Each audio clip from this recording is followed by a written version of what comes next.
I was stirring a pot of soup when something hot and sharp struck the side of my head. The ladle clattered to the floor, and before I could even react, I heard my daughter-in-law's voice cutting through the air. "Who cooks like this, you useless woman?" Crystal's words burned worse than the metal. For a second, the world tilted. My hand went to my temple, and I felt the sting of boiling broth sliding down my face.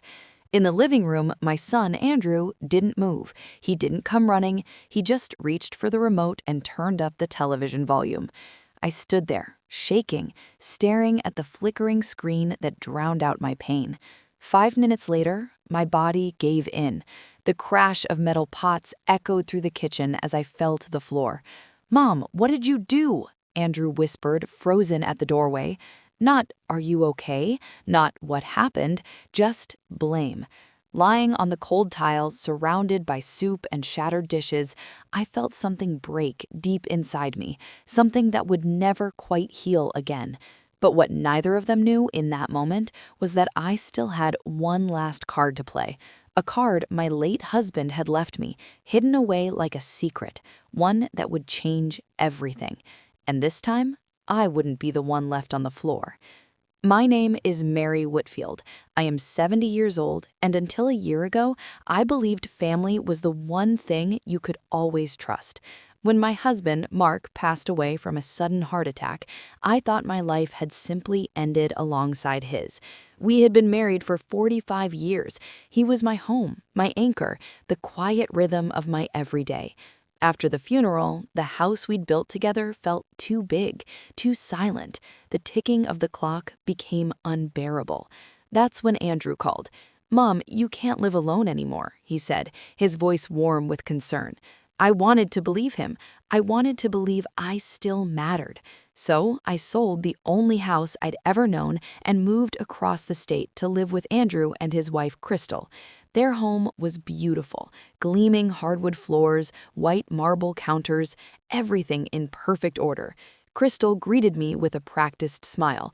"Welcome, Mary," she said, extending her hand instead of her arms. No hug, no "Mom," just my name, as if I were a tenant, not family. I'd tried to fit in, to help around the house.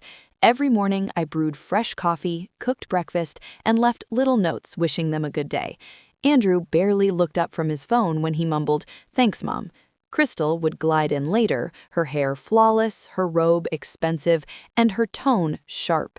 "The eggs are too salty, the coffee is too watery, the kitchen smells like grease." Each comment chipped away at me, small cuts you can't see but feel every second. I smiled, nodded, and tried harder the next day. I thought if I kept giving, eventually they'd love me back. But love doesn't grow where respect has already died. It happened on a quiet Sunday afternoon. Andrew was in the living room watching a football game, his laughter echoing faintly down the hall. I was in the kitchen, carefully chopping carrots for his favorite chicken soup, the same recipe I used to make when he was a boy, with scraped knees and a smile that could light up my world. I wanted it to be perfect. Maybe, I thought, a simple meal could bring back a trace of warmth between us. Then Crystal's voice sliced through the air. "What on earth are you making now?" She stormed into the kitchen, her heels clicking sharply against the tiles. "Soup for dinner," I said softly, still stirring the pot. "It's Andrew's favorite." She peered into the pot with disgust. "This looks like pig slop," she snapped. "How much salt did you dump in? Are you trying to poison us?" Her words hit harder than any slap. I opened my mouth to explain, but before I could finish, she grabbed the ladle and slammed it against my head. The searing pain made my vision blur. Hot broth spilled down my neck. "Who cooks like that, you useless woman?" she screamed. I stumbled backward, clutching the counter. From the living room, I could hear the television getting louder. Andrew turning the volume up again. He heard everything. He chose not to see. That was the moment something inside me died. Not just the pain of betrayal, but the realization that my son had become a stranger.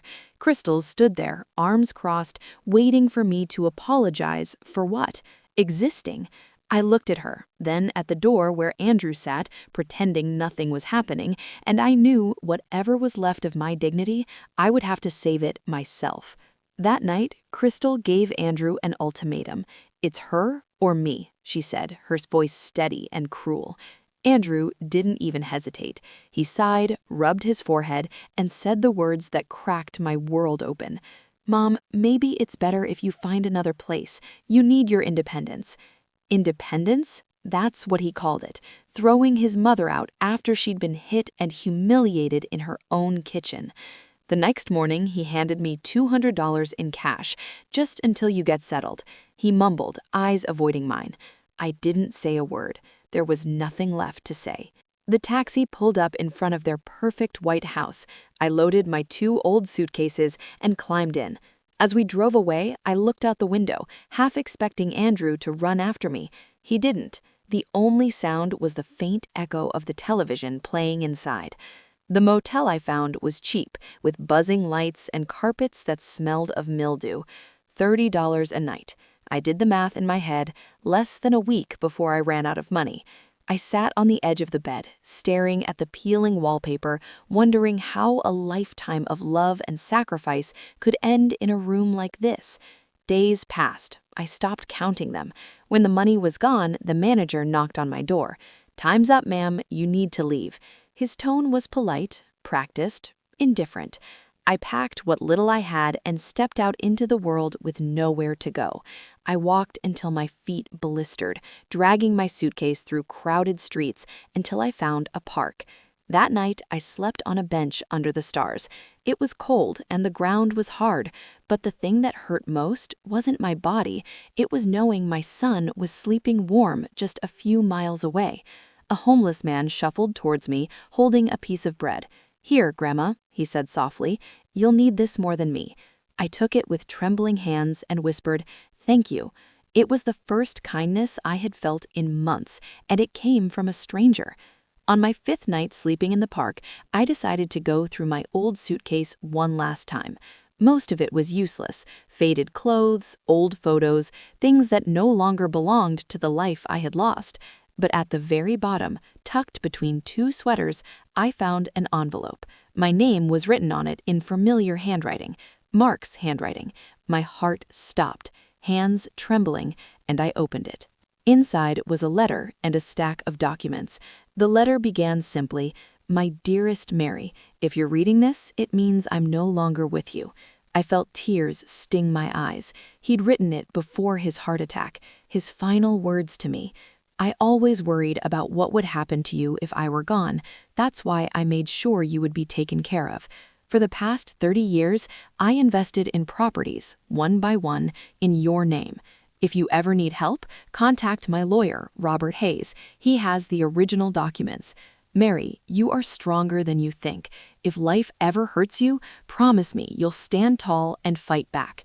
I looked at the attached papers through a blur of tears. There were property deeds, investment papers, bank statements, and one address I recognized immediately: Maplewood Apartments, Unit 301. That was Andrew and Crystal's building, the one they had thrown me out of. My breath caught in my throat. I could barely form words. "This is Mary Whitfield, Mark Whitfield's wife." There was a long pause. "Mrs. Whitfield?" he said finally, his voice gentle. "We've been trying to reach you for months. You need to come in immediately."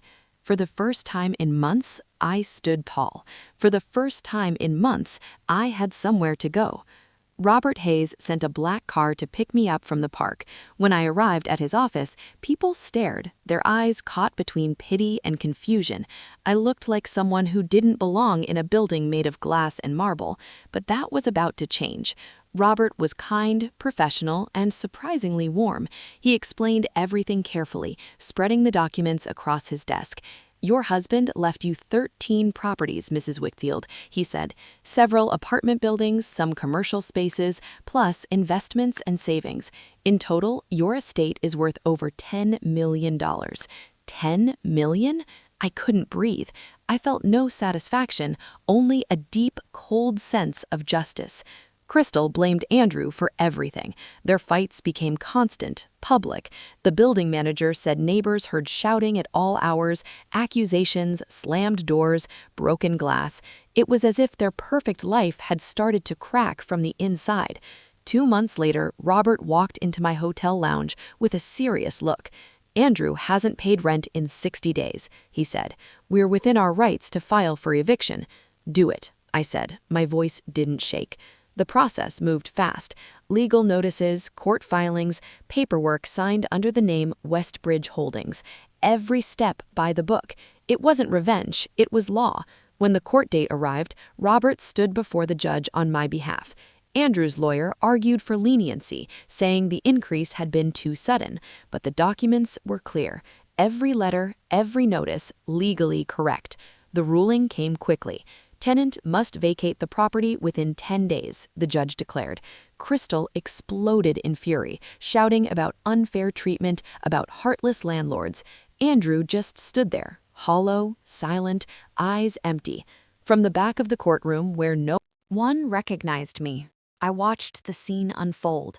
It was over in minutes. I didn't smile, I didn't gloat.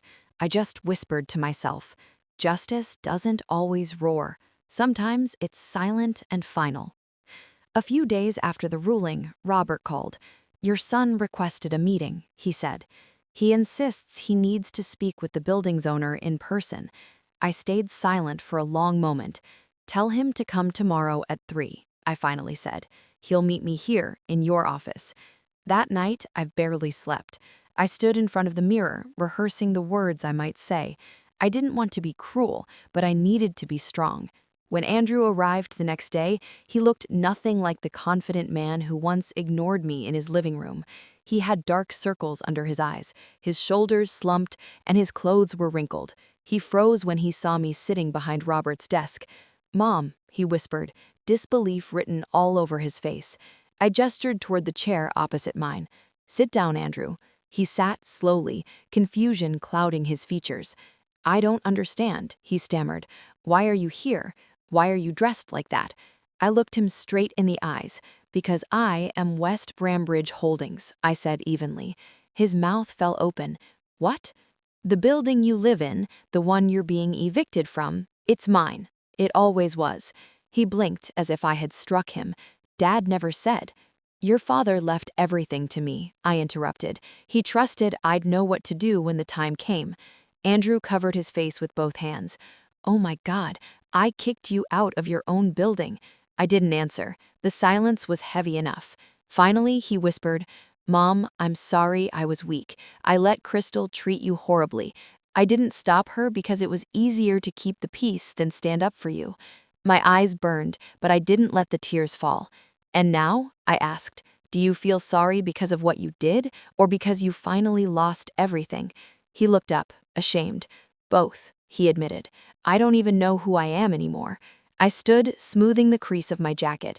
"You have 10 days to move out," I said quietly. "Use them to start figuring that out." Andrew left my office without another word.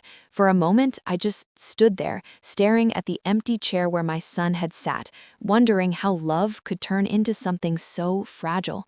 I didn't hate him, I pitied, but pity doesn't erase consequences. A week later, Robert informed me that Andrew had vacated the apartment a day early. He left the keys, paid what he could, and disappeared with 3 suitcases and a bowed head. Crystal had already gone. Rumor was she moved in with her parents after blaming him for everything. The perfect couple had crumbled faster than a sandcastle in the tide. With apartment 300, I decided to renovate it completely. New floors, new paint, a fresh start. When it was finished, I rented it to a young nurse and her 2 kids, a family that reminded me of the woman I once was, hardworking, grateful, hopeful. Then I turned to my own life. I left the hotel and moved into one of my smaller houses on the edge of the city, a cozy 2-bedroom cottage with a small garden. For the first time in years, I felt peace. I planted roses, brewed coffee in the morning sun, and began painting again, something I hadn't done since my 20s. On weekends, I volunteered at the local shelter, serving meals to people who had stories like mine. One day, a man approached me. It was the homeless stranger who'd given me bread in the park. "Grandma," he said with a grin, "you made it." I smiled. "Yes," I said softly, "I finally made it." 3 months passed before my phone rang one morning. It was Andrew. His voice was steadier now. Mom, I'm working again. A small warehouse job. It's not much, but it's honest. I just wanted you to know I'm trying. I looked out at the roses blooming under the sunlight and replied, I'm glad to hear that, Andrew. Keep trying. Maybe forgiveness would come someday, but for now, peace was enough. That evening, I sat on my porch with a cup of tea, watching the sunset paint the sky golden rose. The house was quiet, the air soft. For the first time in a long time, I wasn't waiting for anyone to come home. I opened my old leather journal and began to write. I've learned that love without respect is just habit, that silence can wound deeper than words, and that sometimes the greatest act of revenge is rebuilding your life until peace replaces pain. I thought about Andrew. Somewhere he was starting over, just as I had. Maybe one day we'd meet for coffee, not as a mother forgiving her son, but as two people who finally understood each other's scars. I closed the journal and looked at the garden. The roses swayed gently in the evening breeze, full of color, full of life. Mark would have loved this view. In my heart, I whispered, I did it, love. I found myself again. The wind carried the words away, and I smiled. To anyone listening to my story, I want to say this. Don't let the cruelty of others convince you that you're powerless. Even if life knocks you down, you can always stand back up. You can rebuild. You can reclaim your worth. And if this story touched you, share it, because somewhere out there, another forgotten mother might need to hear that it's never too late to rise again. This is my story, my revenge, my peace. My name is Mary Whitfield, and I am free.